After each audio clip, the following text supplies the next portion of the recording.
Hey everybody, welcome to Always Bored, Never Boring, and my review of issue 51 of Warhammer 40,000 Conquest magazine. Now, if you're new to the channel and you don't know what this is all about, Warhammer 40,000 Conquest magazine is a weekly publication from Hachette Publishing in association with Games Workshop. It is priced at $7.99 an issue, and it is an introduction into the universe of Warhammer 40k. So in each issue you get new rules, you get scenarios to play through, you get painting guides, building instructions, and on the cover of the magazine you will usually get some miniatures, but you may get hobby supplies such as paints and brushes as well.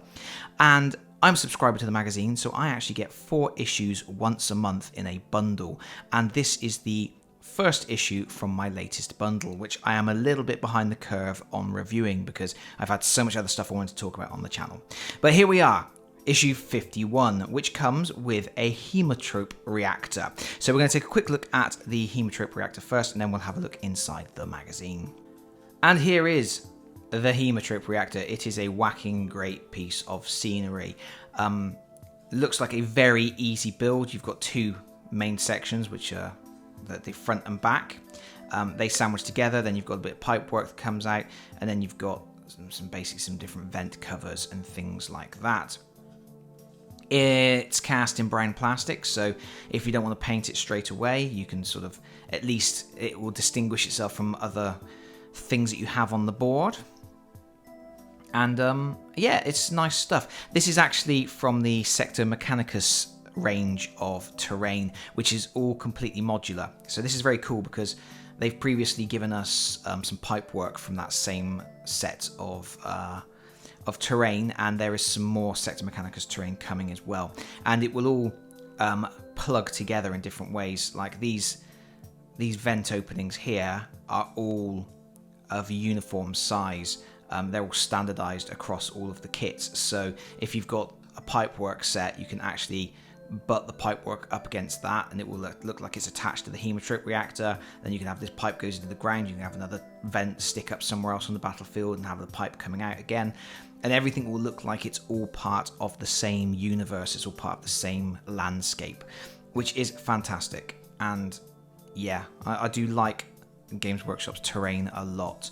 The biggest problem I have with Games Workshop terrain is that it's usually very specific to the world. It looks very much like a Warhammer 40k piece of terrain, or a Warhammer Age of Sigmar piece of terrain, or whatever. It has a distinct look about it and is usually scaled a certain way for the miniatures. Games Workshop's slightly oversized miniatures, so they're not always as useful in other gaming systems, although, you know, I tend not to worry too much and just sling whatever I want on the battlefield anyway, regardless of what system I am playing with. But yeah, they usually have a very distinct style. It's very nice though, and obviously part of that distinct style is having a whacking great skull on the front of it there, because it wouldn't be a Games Workshop kit without a skull somewhere, would it? But anyway, so that's the Haemotrope Reactor. And here's the magazine itself. This is one of those magazines that has the binding that's designed to split so that you can put the pages from different sections into ring binders, and they do sell ring binders separately. You get one free as a subscriber, and then after that you have to pay for them, and they're quite expensive. So anyway, this magazine follows a pretty standard template from issue to issue. You will get a bit of fluff, then if they've included miniatures, you'll get a building guide for the miniatures, then you'll get a painting guide for those miniatures, and then you will get any new rules that the miniature requires, and then you will get a little scenario that incorporates the miniature. So with this particular issue, the fluff appears to be covering salamanders.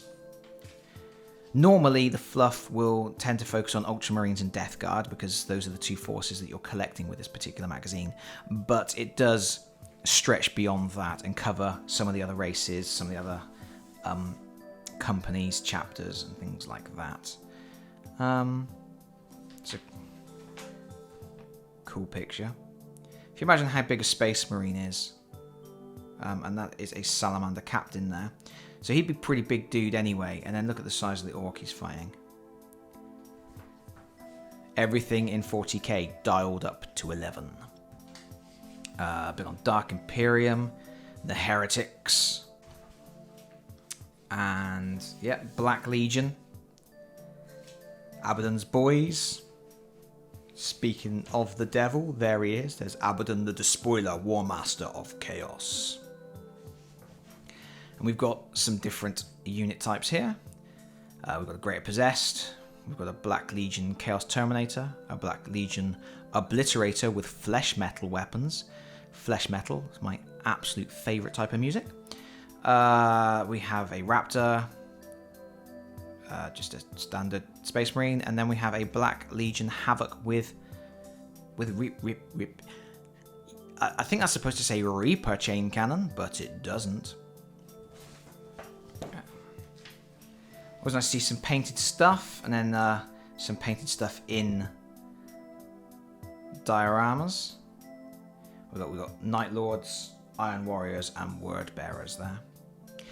And then we're out of the fluff and into the build guide. And, as always, we have our clipper and glue safety. This is not a push-fit kit. It will require glue. I always recommend plastic glue, which slightly melts the plastic, gives a bit of bond, makes things fit more snugly together as well, because it fuses. And there you can see the build instructions, very simple. It's just the two bits get sandwiched together. You put the vent coverings on either side, put the pipework on, and you're good to go. And it will look like that when it's finished. And then we are into the painting guides. The painting guides in this magazine are uniformly excellent. They go into great detail and they have large up-close photographs to help you see exactly where paint is going and exactly how you should be approaching the miniature with your brush.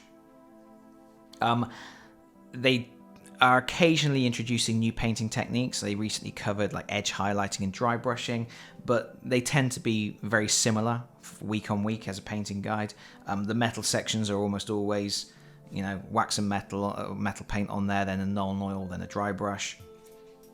It's all pretty standard, but it's nice to have very detailed painting guides for specific types of terrain and specific miniatures. And there we go. That's what it looks like finished.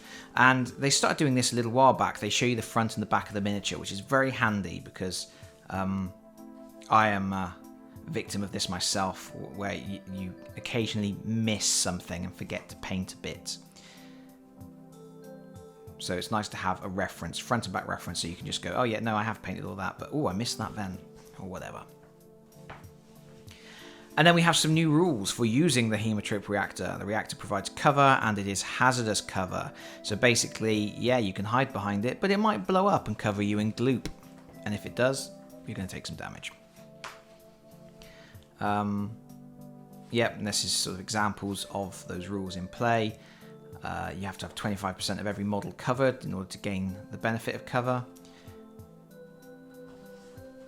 And then we are into a new scenario by the looks of it. We have a scenario called Power Surge, which is obviously going to use our new reactor piece, which has been positioned up here in the Space Marine deployment zone.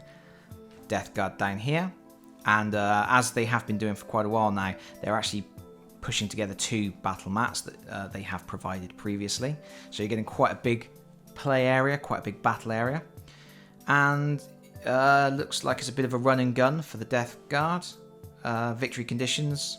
Victory point for killing the enemy warlord. 3 victory points for holding the objective being the reactor there. So, yep, the Space Marines just have to hang on to it. The Death Guard need to get over there and take control. And whoever has the most models within 3 inches of it at the end of the game will claim the victory condition and get their victory points. And that is that. Very straightforward issue.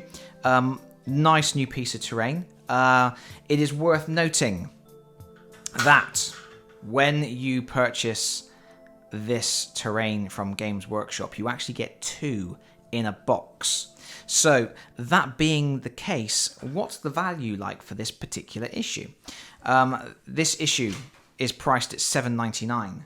The set of Haemotrope Reactors from Games Workshop at full retail price is £27.50.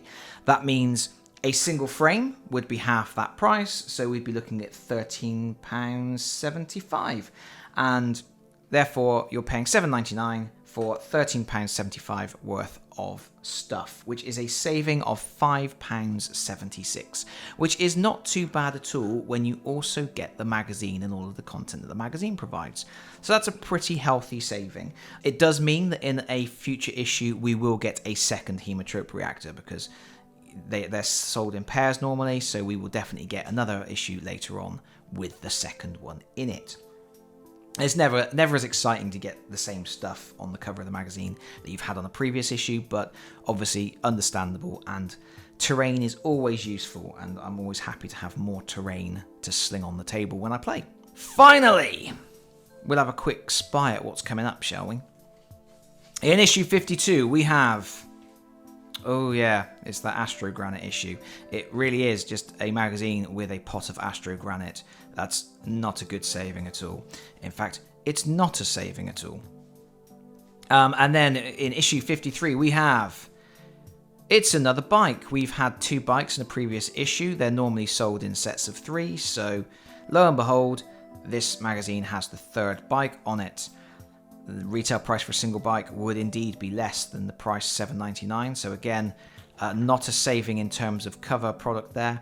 And it will all come down to how much value you put into the magazine, whether that's still a deal or not for you. But we will talk about that another time in more detail, because for now, that's it. What I'm going to do is what I always do. I'm going to put up some figures on screen, and that's kind of a running total of the cost of subscribing to the magazine at £7.99 a month versus the cost of purchasing all the cover products from the magazine at full retail price. So if you were to go into a Warhammer store and just buy them off the shelf, it's not going to take into account the value of the magazine itself, any subscriber gifts, and it's also not going to take into account that you can go online and get up to 20% discounts on many products when you buy them.